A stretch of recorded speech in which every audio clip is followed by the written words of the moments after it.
এওলাবাড়ির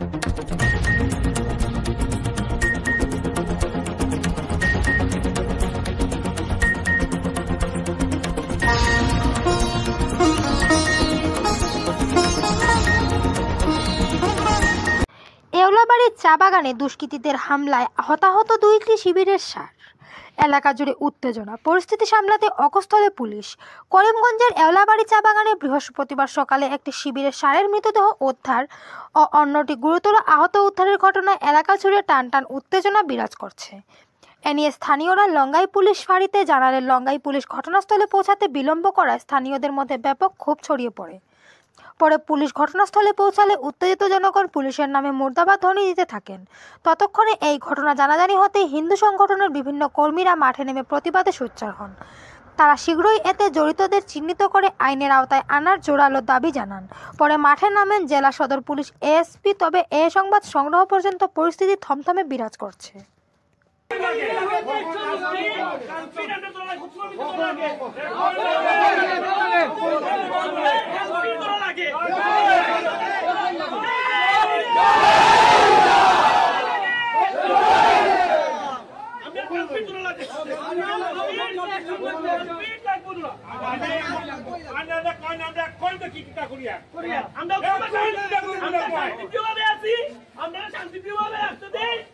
কিন্তু অবস্থা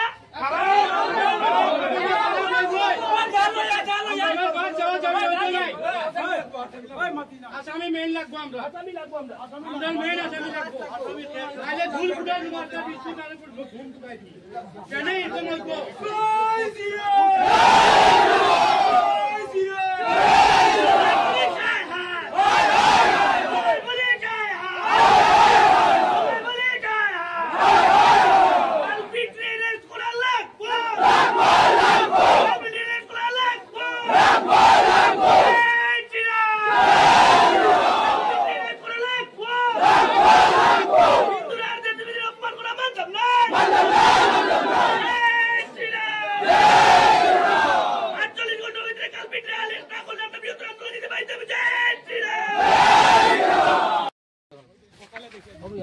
এটা পরিষ্কার করা হয়ে যাচ্ছে তো এটা আসলে এটা পরিষ্কার করে দিছে বসে বলেছে যা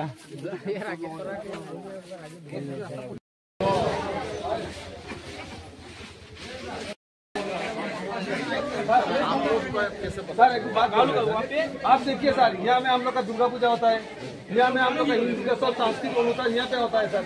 और देखिए सर यहाँ में आने लोग रखा है यहाँ पे ये क्या किया था हम लोग का धर्म का वापस क्या है सर क्या किया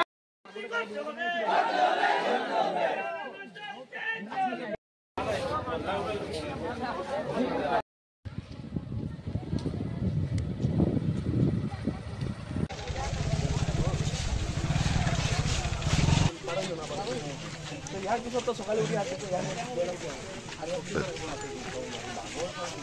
माने माने साउंड दिसे ना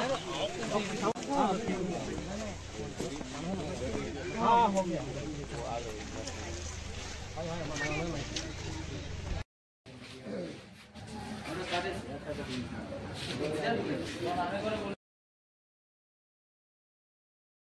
বাগানের মধ্যে আমরা আজকে থেকে 5 বছর আগে শিবের সারে ছাড়া হয়েছিল। এই শিবের সারে আজকে সকালে দেখা যায় যে এলোবাড়ির নাচগড়ের মধ্যে একটা মৃত শিবের সারে লাশ পাওয়া গেছে। আর তারে এই জায়গাতে পাওয়া গেছে এটার ফাল সহ কাটা আছে। তো এটা নিশ্চয়ই কোনো হিন্দু মানুষ মারতো না, কোনো মধুরিয়া মারতো না, কোনো পাগলে মারতো না। এখানে পাগলে দেখলে শিবর সারে বক্তি দিয়ে যায়, মধুরিয়া দেখলে শিবর সারে বক্তি দিয়ে লম্বাইয়া যায়। তাই এটা নিশ্চয়ই কে মারছে আমরা বুঝতাম পারি। আর অন্য কোন ধর্মের মানুষে মারছে আমরা নিশ্চয়ই জানতাম পারি। আর উপস্থিত হয়েছে এওলাবাড়ি চা বাগানে।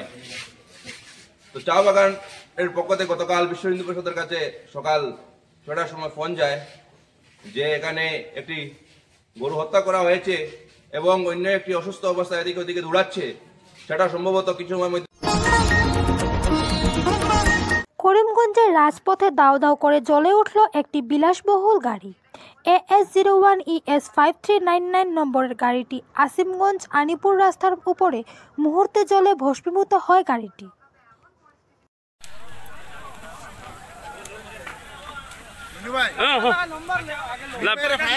ফায়ার ফোন মারছি ফায়ার ব্রিগেড আর পুরা গাড়ি হে ও খেরো খেরো আগুন তুই করো যাইব কি খেরো পানি মারো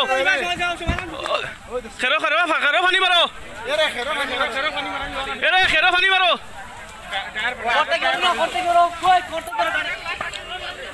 এরে গ্লাস পানি উফরে হবো এরে খেরো পানি মারো খেরো পানি মারো গ্লাস উফরে আই দিব এরে ও আমার খেরো মারা লাগবো ইয়া মালিক কিতা আগুন ধরছে আসিমগঞ্জ আনিপুর রোড নানকার একটা গাড়ির দলছে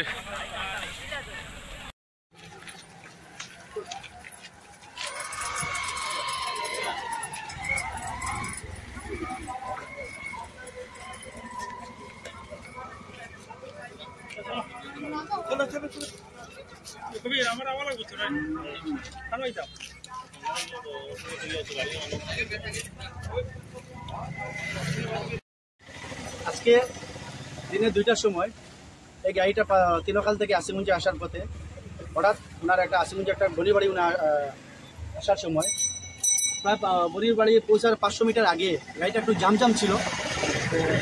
তো গাড়ি মালিক বলেছি যে রেডিওটা কি একটা প্রবলেম আছে, মানে যান্ত্রিক মানে অসুবিধার কারণে গাড়িটা আগুন লেগে গেছে। আগুন লাগার কারণে সঙ্গে সঙ্গে এলাকার মানুষও এগুলা জড়ো হয়েছিলেন, কিন্তু তেমন আর পরিস্থিতি রয়নি। আগুনের তেমন একটা দাউ ছিল, তেমন আর পরিস্থিতি রয়নি যে আগুনটা কন্ট্রোলে হওয়ার কারণে, যার কারণে গাড়িটা পুরো ধ্বংস হয়ে গেছে। অ্যাটলিস্ট একটা মানে ফায়দা হয়েছে যে মানুষগুলো মানে এলাকার জনগণ মিলে সেভ করতে পেরেছে। তাই বিশেষ করে মানুষগুলোকে আমি ধন্যবাদ জানাই। তোমার একটা কথা আমি বলতে চাই যে বিশেষ করে সঙ্গে সঙ্গে পাতাকান্দি ফায়ার সার্ভিসকে ফোন করা হয়েছিল, কিন্তু ওরা 1 ঘন্টা পরে গাড়িটা পুরো চূর্ণ বিচূর্ণ হওয়ার পরে উপস্থিত হয়েছে। তাই আমি আসিমগঞ্জ এলাকাবাসীর পক্ষ থেকে দুঃখ প্রকাশ করছি। ধন্যবাদ। প্রাণে মারার অপচেষ্টা দায়িত্ব পালন করতে গিয়ে বিভাগীয় কর্মী শারীরিক আক্রমণের শিকার হন গ্রাহকের হাতে। বিদ্যুৎ বিল পরিশোধ না করায় বিদ্যুৎ সংযোগ বিচ্ছিন্ন করতে যাওয়ায় বিপত্তি ঘটে। এপিডিসিএল কর্মী শারীরিক আক্রমণের শিকার হন গ্রাহকের হাতে। বিভাগীয় কর্মী শারীরিক আক্রমণের পরিপ্রেক্ষিতে করিমগঞ্জ বিভাগীয় কার্যালয়ে কর্মীরা নিন্দা জানিয়ে প্রতিবাদ মুখর হয়ে ওঠেন। দায়িত্ব পালন করতে গিয়ে গ্রাহকের হাতে আক্রমণের শিকার বিভাগীয় কর্মী, তা কোনো অবস্থায় মেনে নিতে পারছেন না বিভাগীয় অন্যান্যরা।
আজকে আমরা সহায়ক কর্মীগণ করিমগঞ্জ সাব ডিভিশনের এবং আমাদের বিভিন্ন আউটসোর্স সহায়ক কর্মী সবাই আমাদের সঙ্গে আছেন।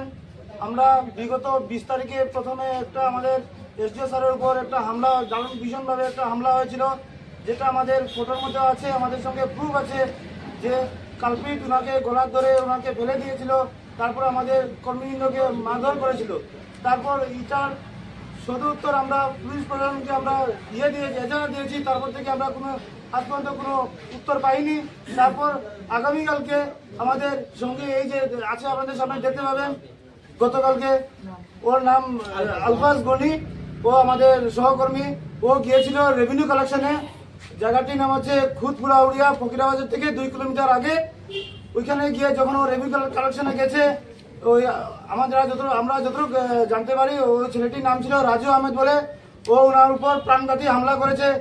ও কি দা দিয়ে মাথার মধ্যে কূপ মেরেলো। তারপর আমাদের সবাই সাথীগণ মিলে ওকে আমরা হসপিটাল নিয়ে আসি। তারপর এই অবস্থা আপনারা দেখতে পাবেন বা দেখতে পারলেন। তারপর আজকে আমরা সবাই কর্মীগণ মিলে এখানে আমরা একটি ধর্ণা দিয়েছি আর আমাদের রেভিনিউ বন্ধ করে রেখেছি। যদি আমাদের কোনো সদুত্তর না পাই আমরা প্রশাসন থেকে আগামীতে আমরা বৃহত্তর আন্দোলন চালিয়ে যাব আর এই আন্দোলন চলতেই থাকবে। আমাদের কোনো মামলা কি দায়ের করা হয়েছে? হ্যাঁ, আমাদের মামলা দায়ের করা হয়েছে। 20 তারিখে আমাদের এখান থেকে মামলা দায়ের করা হয়েছে। বিলাল আহমেদ বলে একজন ব্যক্তি, যেটা আমাদের এসডিও স্যারের গলার মধ্যে হাত ধরে 5টা আঙ্গুলের দাগ ছিল। এই যে ফটো আছে দেখতে পাচ্ছেন, এই ফটোগুলা। এই যে কালপিট, ওকে আজকে পর্যন্ত ধরতে পারিনি, প্রশাসন আজকে পর্যন্ত ধরতে পারিনি, যার জন্য আমরা এই বিরাট আন্দোলনে আজকে বসেছি। 8 দিন হয়ে গেল। গতকালকে আরেকটা ঘটনা হয়েছে আলফাজ গনির উপর। এই যে দেখতে পাচ্ছেন আপনারা, আলফাজ গনির উপর হয়েছে। এইভাবে যদি আমাদের উপর সবসময় অত্যাচার হতে থাকে তাহলে আমরা কিভাবে ডিউটি করব? প্রশাসনকে বলছি অতি সত্বর আমাদের এই কালপিটগুলোকে এই শাস্তি দেওয়ার জন্য, তারপর আমরা এই কাজের মধ্যে যুক্ত হব। না হলে এই আন্দোলন চলতে থাকবে।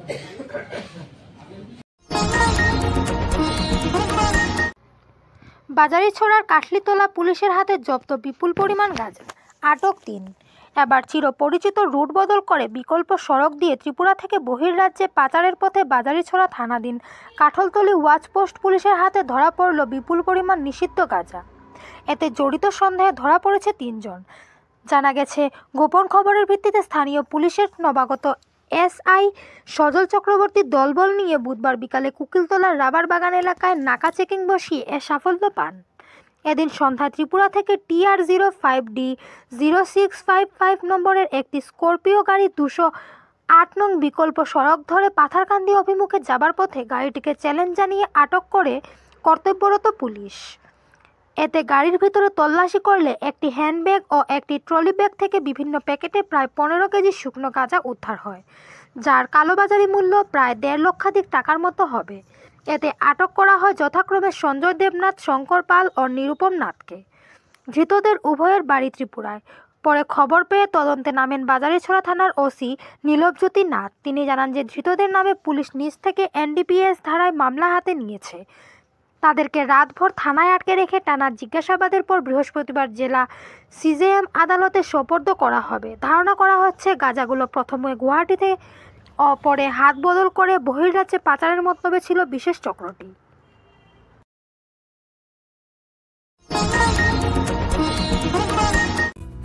স্বাস্থ্য পরিষেবা ক্ষেত্রে করিমগঞ্জ মা তারা হেলথ কেয়ার বিশেষভাবে সুনাম রয়েছে। দক্ষ চিকিৎসকদের নিয়ে এনে রোগীদের চিকিৎসা সেবায় রত প্রতিষ্ঠান কর্তৃপক্ষ।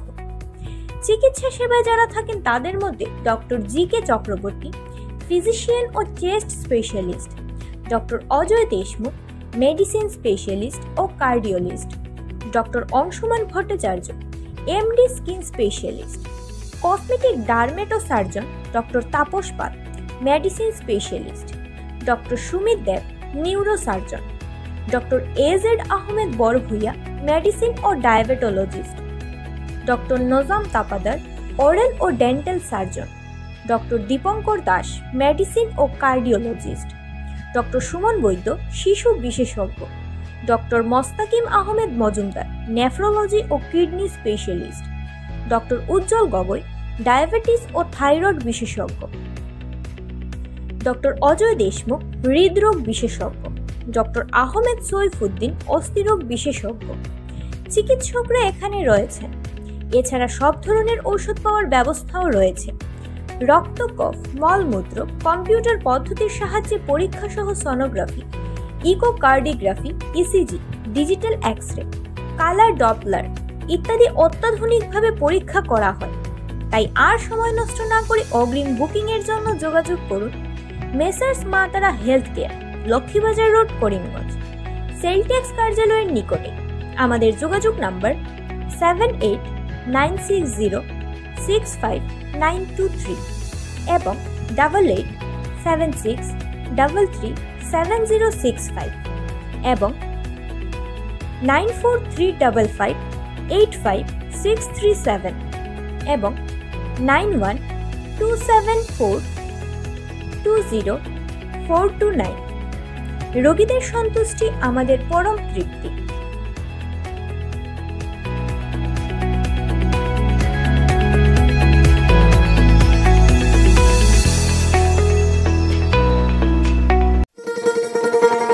শোনো শোনো ভোজন রসিক, শোনো মন দিয়া, ঝাঁঝের স্বাদে রান্না করো লং তরাই দিয়া। ইলিশ সর্ষে পোস্ত বাটা যেমন ইচ্ছে নাও, মালাই চিংড়ি মাংস কষা চেটে পুটে খাও, আহা চেটে পুটে খাও, আহা চেটে পুটে খাও। লং তরাই কাচ্চি ঘানির সর্ষে তেলে টেস্ট, যে খাবে সেই বলবে লং তরাই বেশ। লং তরাই সর্ষের তেল, ঝাঁঝে স্বাদে তোমাকে চাই। আহা লং তরাই বেশ, আহা লং তরাই বেশ।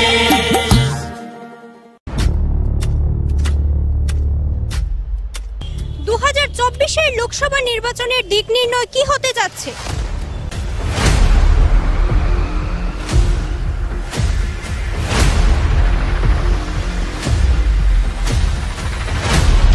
জনতার আস্থা কোন দিকে?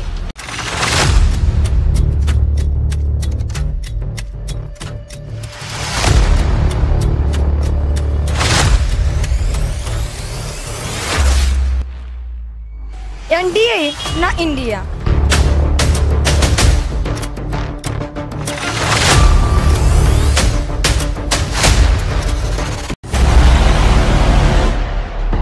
কি স্থিতি থাকবে ইউডিএফ দলের?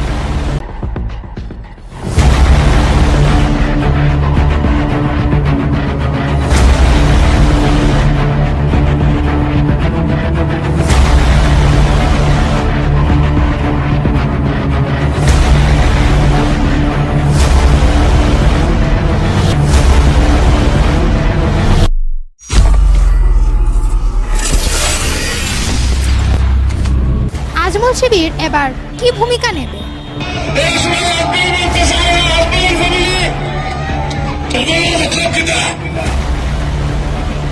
এই 20 বছর বাদে আমরা যেটা হতে সঞ্চার শুনব আর বাংলার বাড়ি আছেন।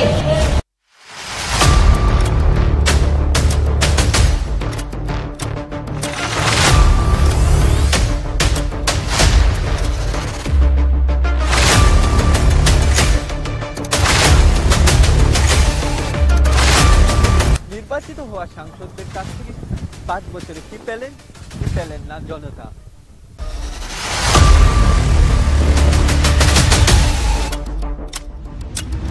বর্তমানে বিজেপির দখলে থাকা বরাকের 2টি লোকসভা সমষ্টি 24 নির্বাচনে কার দখলে যাচ্ছে?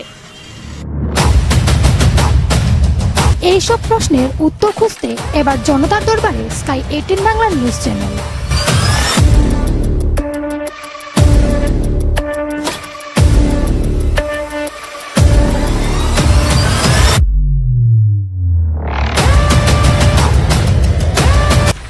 আমরা আমাদের বিশেষ অনুষ্ঠান 24 নির্বাচনী চর্চা নিয়ে সমষ্টির প্রান্তে প্রান্তে আসছি।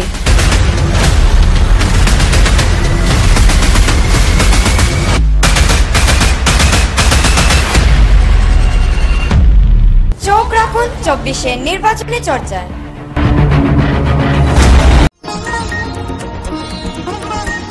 সমাজের সর্বস্তরে কর্মরত মহিলাদের সুসংগঠিত ঐক্যবদ্ধ প্রচেষ্টার মাধ্যমে রাষ্ট্র জাগরণের সংকল্পকে সামনে রেখে করিমগঞ্জের মহিলা সমন্বয় সমিতির উদ্যোগে বিজয় শালিনী শক্তি সম্মেলন আয়োজন করা হয়েছে। এ নিয়ে ব্যাপক প্রস্তুতি চলছে। গত মাস কয়েক থেকে জেলার বিভিন্ন জায়গায় সভা হচ্ছে। আগামী 31 ডিসেম্বর পাবলিক স্কুলের খেলার মাঠে সকাল 10টা থেকে সম্মেলন শুরু হবে। প্রধান বক্তা হিসেবে উপস্থিত থাকবেন আসাম বিশ্ববিদ্যালয়ের ইতিহাস বিভাগের প্রধান ডক্টর সুপর্ণা রায়, বিশ্ববিদ্যালয়ের সোশ্যাল ওয়ার্ক বিভাগের সহকারী অধ্যাপিকা ডক্টর জয়শ্রী দে, রবীন্দ্র সদন মহিলা কলেজের অবসরপ্রাপ্ত অধ্যক্ষা ডক্টর শর্মিষ্ঠা খাজাঞ্চি, অধিবক্তা কৃষ্ণকলিতা। সর্বস্তরের মহিলাদের উপস্থিতিতে সম্মেলন সার্থক হয়ে উঠবে বলে আশা প্রকাশ করেন আয়োজকরা।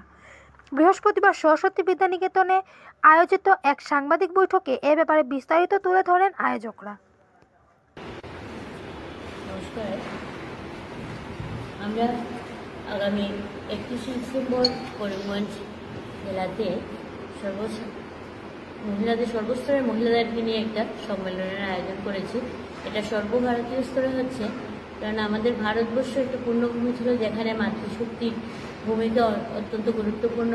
মায়েদের সংস্কার সভ্যতার জন্যই আমাদের এই দেশ আজকে পূর্ণভূমিতে পরিণত হয়েছে।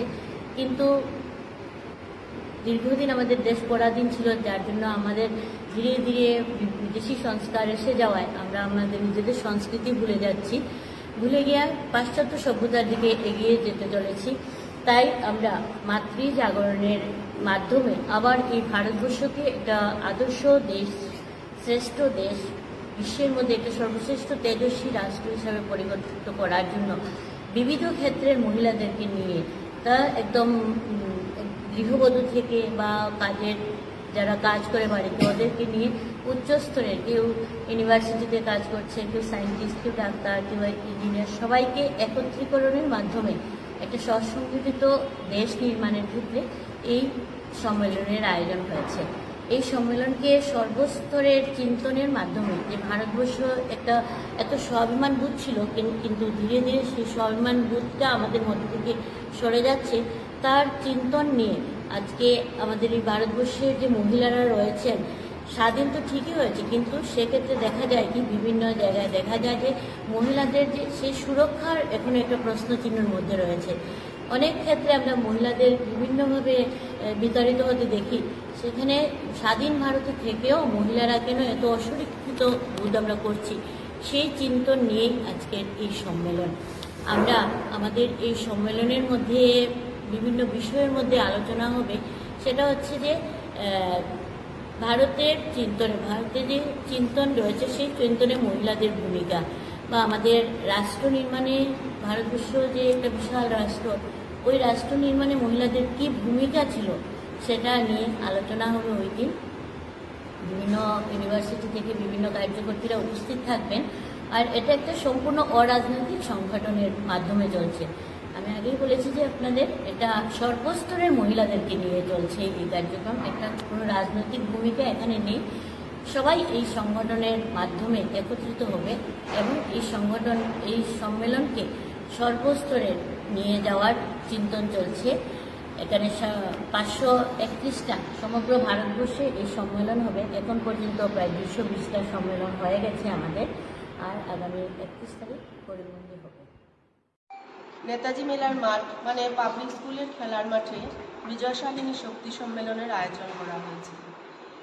এই যে সম্মেলন, ওইটা সর্বভারতীয় স্তরে মহিলা সমন্বয় সমিতির উদ্যোগে অনুষ্ঠিত হচ্ছে। সেই সুবাদে করিমগঞ্জে আগামী 31 তারিখে এই সম্মেলন হবে। তো এই করিমগঞ্জের সম্মেলনের সংযোজিকার দায়িত্বে আছেন আমাদের শ্রীমতী পুরবী দে মহাশয়া।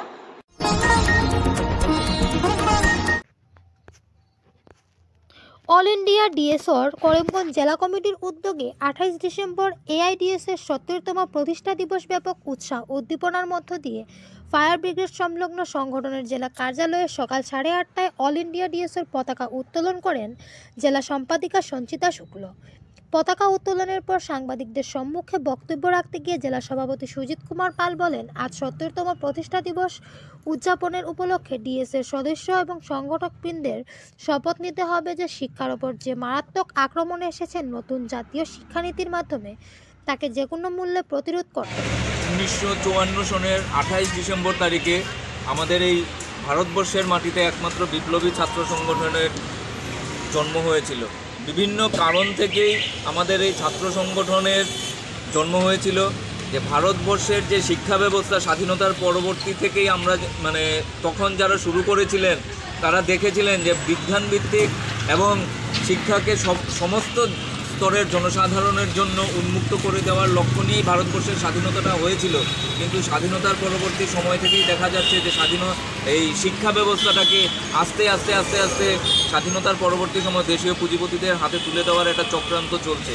সেই সমস্ত কারণ থেকে বিজ্ঞানভিত্তিক শিক্ষা এবং শিক্ষাকে সবার জন্য তৈরি করার জন্য আমাদের এই ছাত্র সংগঠন অল ইন্ডিয়া ডিএসওর জন্ম হয়েছিল এবং তার জন্মলগ্ন থেকেই আমরা ছাত্রছাত্রীদের উপযুক্ত দাবি পূরণের লক্ষ্যে এআইডিএসও কাজ করে যাচ্ছে। এবং আজকে আপনারা যদি দেখেন যে জাতীয় শিক্ষানীতি 2020 যখন করোনা পরিস্থিতির মধ্যে আমাদের ছাত্র সংগঠন অল ইন্ডিয়া ডিএসও 2019-এ যখন খসড়া প্রকাশ করা হয়েছিল, তখন আমরা ডিএসওর পক্ষ থেকে আমরা দাবি তুলেছিলাম যে ভারতবর্ষের যত বুদ্ধিজীবী, শিক্ষাবিদ এবং ছাত্র স্বার্থে কাজ করা যে সমস্ত ছাত্র সংগঠন আছে তাদেরকে নিয়ে আলোচনার ভিত্তিতে জাতীয় শিক্ষানীতিটাকে চালু করতে হবে। কিন্তু করোনা পরিস্থিতির মধ্যে এই অত্যন্ত সুচতুরভাবে এই জাতীয় শিক্ষানীতিটাকে বিল পাস করিয়ে নেওয়া হলো। যে জাতীয় শিক্ষানীতির ফলে কি হয়েছে, যে ক্লাস 9 থেকে সেমিস্টার প্রথা চালু করা হচ্ছে, অষ্টম শ্রেণী পর্যন্ত পাস ফেল প্রথা বিলোপ করা হচ্ছে এবং ক্লাস 6 পর্যন্ত ছাত্রছাত্রীদেরকে অঙ্গনওয়াড়ি কর্মীদের হাতে তুলে দেওয়া হচ্ছে, যেখানে শিক্ষার বুনিয়াদটা গড়ে ওঠার কথা, শিক্ষার ভিত গড়ে ওঠার কথা উপযুক্ত শিক্ষকের দ্বারা, সেখানে অঙ্গনওয়াড়ি কর্মীদের হাতে তুলে দেওয়া হচ্ছে। আমরা বলছি না যে অঙ্গনওয়াড়ি কর্মীদের খাটো করার জন্য বলছি না, কিন্তু উপযুক্ত শিক্ষকের কাছে শিক্ষা গ্রহণ করলে যেভাবে শিক্ষা লাভ করতে পারবে ছাত্রছাত্রীরা, সেখানে এই ব্যবস্থাগুলি করা হচ্ছে। এছাড়া গুরু শিষ্যের অপ্রতিহত যুগলবন্দি যেন মঞ্চ কাঁপিয়ে দিলেন শিষ্যরা গুরুর সঙ্গে, চুটিয়ে উপভোগ করলেন দর্শক শ্রোতারা। যেহেতু করিমগঞ্জের সুপ্রতিষ্ঠিত সাংস্কৃতিক সংগঠন নিত্যম সাংস্কৃতিক কলা কেন্দ্রের বিশেষ সাংস্কৃতিক সন্ধ্যা ছিল, কার্যক্রম আয়োজন হয় জেলা গ্রন্থাগার প্রেক্ষাগৃহে। নৃত্যানুষ্ঠান ছিল বিভিন্ন ঋতু পরিবর্তনের ওপর। সংগঠনের কর্ণধার মৌটুসী দাসের পরিচালনায় শিল্পীদের অসাধারণ নৃত্য বাকরুদ্ধ হয়ে যান সবাই। সঠিক পরিচালনার জন্য সবার মন জয় করে নেন মৌটুসী।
ভৈরব দিয়াছে কালী, আরে মহানন্দে নাচে কালী, আর মন্দিরায় বাইগাছে সারিন্দা গোমা, দেখো কার মাইয়া রনে নাচে লেমটা।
সারা ভারত আর্য মহাসভার পক্ষ থেকে বৃহস্পতিবার এক সাংবাদিক সম্মেলনের আয়োজন করা হয়। আর্য মহাসভা। আর্য সংস্কৃতিকে প্রতিষ্ঠা করে এদিন সারা ভারত আর্য মহাসভার ন্যাশনাল প্রেসিডেন্ট বিভাসচন্দ্র আধিকারী সাংবাদিক বৈঠকে বিশিষ্ট সমাজসেবী মোহনলাল রশিদকে দলের জেলা সম্পাদক পদে নিযুক্ত করলেন এবং প্রতীক ব্যানার্জিকে ভাইস প্রেসিডেন্ট পদে নিযুক্ত করেন। পাশাপাশি এই দিন সাংবাদিকদের মুখোমুখি হয়ে আরও কী বললেন তিনি শুনে নেওয়া যাক। সারা ভারত আর্য মহাসভা একটা পলিটিক্যাল পার্টি এবং approved by election commission of India. এই সর্বভারতীয় আর্য মহাসভা পথ চলা শুরু করেছে 12/7/2023 থেকে। সেদিক থেকে এই পার্টিটা একদম নতুন। আমাদের খুবই কাছের মোহনলাল রশিদ, ওকে আমরা এই মুর্শিদাবাদ জেলার ডিস্ট্রিক্ট সেক্রেটারি করেছি। আরেকজন কাছের মানুষ প্রতীক ব্যানার্জি, ওনাকে আমরা এই অল ইন্ডিয়া আর্য মহাসভার মুর্শিদাবাদের ভাইস প্রেসিডেন্ট করেছি। আর ডক্টর সানোয়ার আলী, তাকে করেছি আমরা মুর্শিদাবাদের ডিস্ট্রিক্ট প্রেসিডেন্ট। তো এটা জানানোই মূল ইচ্ছা আর কি, আর তার জন্য আপনাদেরকে ডেকেছি। আর্য মহাসভা আর্য সংস্কৃতিকে প্রতিষ্ঠা করবে। অনেকে বলে ধর্মের সঙ্গে রাজনীতির কোনো সম্পর্ক নেই। এই আর্য মহাসভা নামটা পুরুষোত্তম শ্রী ঠাকুর অনুকূলচন্দ্র দিয়েছিলেন। ডক্টর শ্যামাপ্রসাদ মুখার্জি উনি পাবনা আশ্রমে গেছিলেন। পাবনা আশ্রম ভিজিট করে বললেন, ঠাকুর এত বড় আশ্রম, আপনি যদি আমার সংস্থাকে একটু মদত করতেন তো আমি দাঁড়িয়ে যেতাম। বললো, কী নাম আপনার সংস্থার? বললো, হিন্দু মহাসভা। উনি বললেন, অবতার মহাপুরুষরা কখনো কোনো বিশেষ জাতির জন্য, সম্প্রদায়ের জন্য আবির্ভূত হন না। তিনি যখন আসেন তিনি সবার। তখন হিন্দু, মুসলমান, খ্রিস্টান, বৌদ্ধ এগুলো ছিল না, তখন আর্য আর অনার্য ছিল।